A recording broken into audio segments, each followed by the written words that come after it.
Welcome back. Today we're discussing friendship and community. Okay, ladies, I'm gonna get right into it. So why is building healthy community important to the recovery process?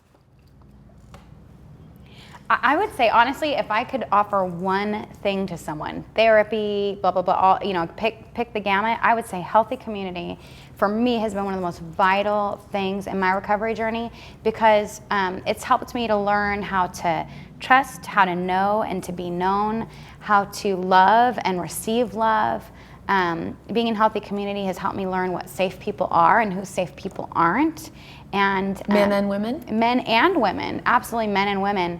And then it has also released me to operate in my strengths and the purpose and calling of God on my life, as other women and men are coming alongside of me, doing that in their lives and encouraging me in mine. So it's great. Mm-hmm.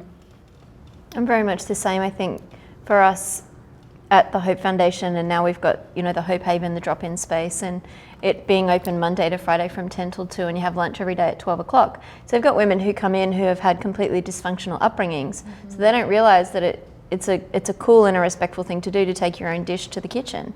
Some of these women are in their 40s and their 50s, and then you kind of just say, hey babe, maybe next time you could take it, that'd be awesome. And then you watch them the next time they come in, they don't only take theirs, they take someone else's. And then the next time they take someone else's and do the dishes. It's just kind of like watching myself grow into a greater level of responsibility and a greater understanding and awareness of my calling as I walk it out, and watching other people find out what that looks like and what that feels like. Seeing people learn to be generous with each other, to be grateful. It's like, at the Hope Foundation, we give birthday gifts. So, if it's your birthday, we're going to celebrate you. You might not have ever been celebrated before.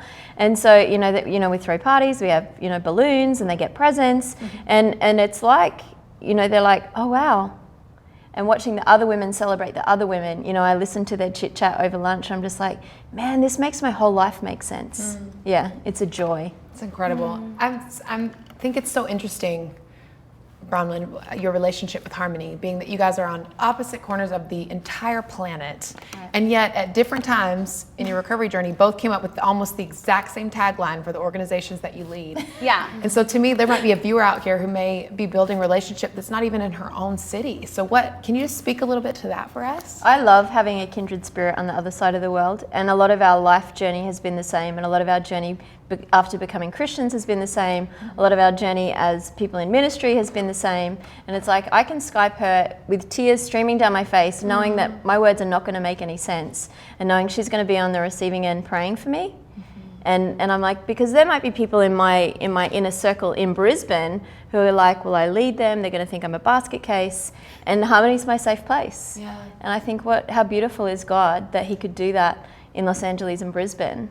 And our ministries are loved, valued, created with a purpose. We have parties with a purpose. It's like, she'll message me something, I'm like, what? No, we're doing the same thing. We'll be doing the same thing at the same time. At the same time, you know. So soul sisters. Yeah. It's a beautiful picture of friendship. All three of you. It's incredible. And so practical steps for people. Like, what are practical steps that women can take to build community? I think just to get out of the isolation thing, that's really hard for some of the women. Because I do some work with the women in the support group, and it's a common thing.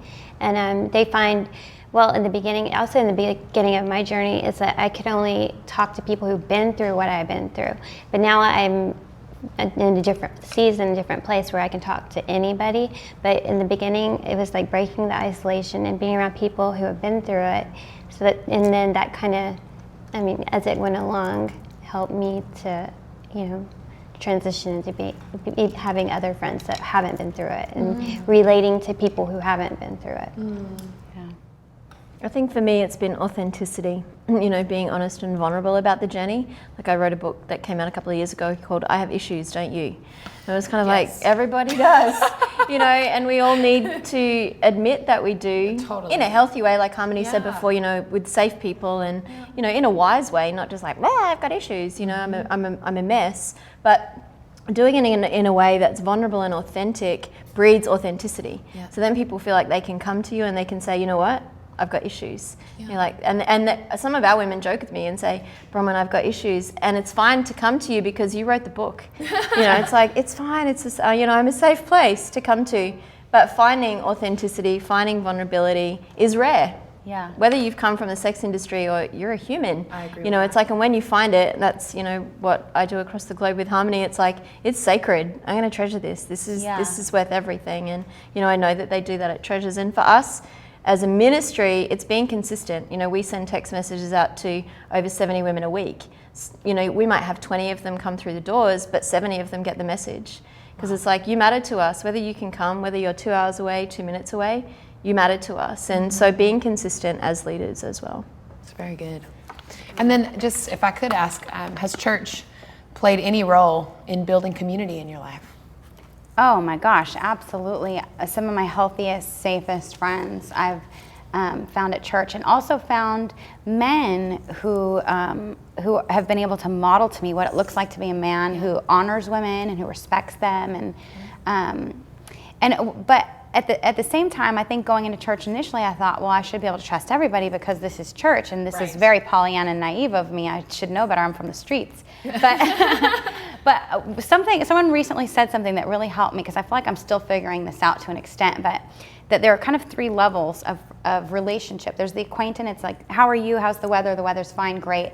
Layer 2 is, how are you? Oh, I hurt my elbow. And you tell them about what's happening in your life, but you don't go really beyond that. And layer 3 are your very closest, safest friends, and you tell them, I hurt my elbow, and I'm afraid I'm never going to be able to play tennis again, and that really hurts my heart because. And so realizing that I've known how to have acquaintances or cut people off, and I've known how to be really, really close to people and even enmeshed, but I haven't been as great as at the in-between. So learning that there's some people that don't need to know all your inner thoughts, feelings, and how you deal with everything. Yeah, that's right. That's awesome. Thank you, ladies, for sharing. And so next up, our panel is going to answer some of your questions.